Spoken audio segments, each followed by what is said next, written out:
అందరికీ నమస్కారం. నేను మీ ఆయుర్వేద డాక్టర్ చిట్టిపొట్ల మధుసూదన శర్మని. ఈ మధ్య కాలంలో ఒక భారతదేశంలోనే కాకుండా ప్రపంచవ్యాప్తంగా కూడా వెయిట్ పెరిగేటువంటి వాళ్ళ సంఖ్య విపరీతంగా పెరిగిపోతుంది. మరి ఈ యొక్క పరిస్థితిని ఒబెసిటీ అని చెప్పేసి ఆ స్థాయి దాటినప్పుడు మార్బిడ్ ఒబెసిటీ అనేటువంటి పేర్లతో కూడా పిలుస్తుంటారు. Excessive weight, obesity, morbid obesity అనేటువంటి పేర్లతో పిలుస్తుంటారు అనమాట. అసలు ఒబెసిటీ అనే దాన్ని మనం మీనింగ్ తీసుకున్నట్లయితే ఓబ్ అంటే అతిగా, ఓసిస్ అంటే తినడం అనేటువంటి అర్థం. మరి సర్వసాధారణంగా 190% మంది కేసుల్లో, లేకపోతే ఇంకా కాస్త ఎక్కువ శాతం మందిలో కూడా మన పరిమితికి మించి, మన అవసరానికి మించి ఆహారం ఎక్కువగా తీసుకోవడం వల్లనే ఆ యొక్క ఆహారం ప్రభావం చేతనే మనకు వెయిట్ పెరిగిపోతూ ఉన్నాం అన్నమాట.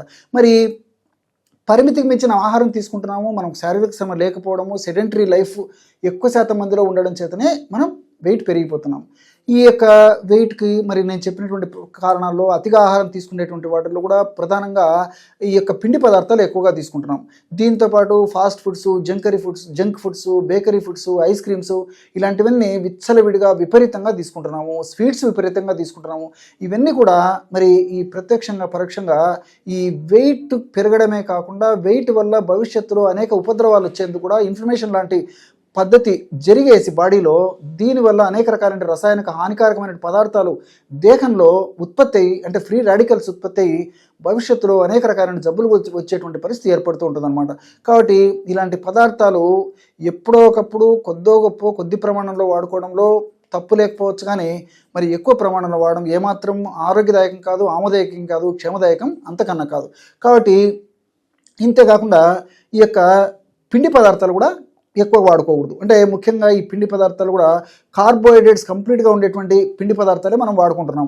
ఉదాహరణకి ఉదయం పూట బియ్యంతో తయారు చేసినటువంటి పదార్థాలు ఎక్కువగా తీసుకుంటున్నాం. అంటే ఉదాహరణకి ఇడ్లీ, అదేవిధంగా గోధుమలతో తయారు చేసినట్టు పూరి, చపాతి, అదేవిధంగా ఈ యొక్క బియ్యము వీటితో తయారు చేసినట్టు పొంగలి, ఇలాంటి వాటిని ఉప్మా, టమోటా బాత్ ఇవన్నీ కూడా మరి ఉదయం పూట మనం ఆహారంగా తీసుకోవడం అలవాటు చేసుకుంటాం అనమాట.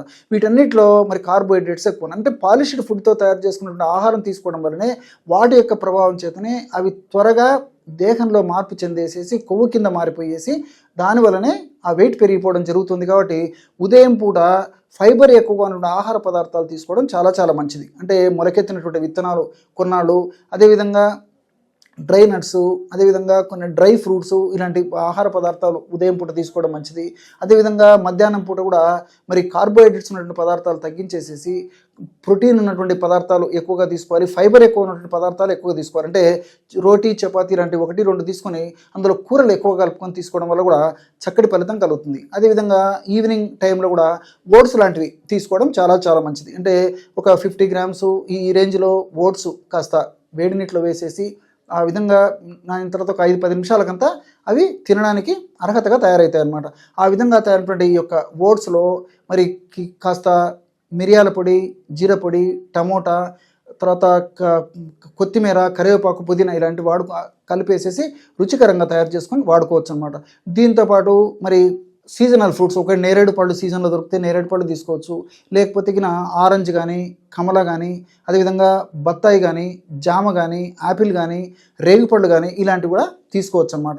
ఈ పద్ధతిలో రాత్రిపూట ఆహారం తీసుకుంటాలి. కాబట్టి వెయిట్ వచ్చేదానికి ప్రధానమైన కారణం ఇదే. కాబట్టి మరి వెయిట్కి ఆహార పదార్థాల నియంత్రణలో చేసుకోవడం వల్ల మనం చేసేటువంటి వ్యాయామానికి, అదేవిధంగా అవసరాన్ని బట్టి తీసుకునే ఔషధాలు కూడా మనం తీసుకునేటువంటి ఆహారం చాలా ప్రధాన పాత్ర వహిస్తుంది. కాబట్టి మరి ఈ ఆహారాన్ని పాటిస్తూ మనం ఎక్సర్సైజు, అదేవిధంగా ఔషధాలు మనం ఫాలో అవడం వల్ల సమర్థవంతమైన ఫలితాలు కలగడమే కాకుండా భవిష్యత్తులో వెయిట్ వల్ల ఇతర అనేక రకాలైన కాంప్లికేషన్స్ రాకుండా కూడా మన దేహాన్ని మనం రక్షించుకోగలిగిన వాళ్ళం అవుతాం.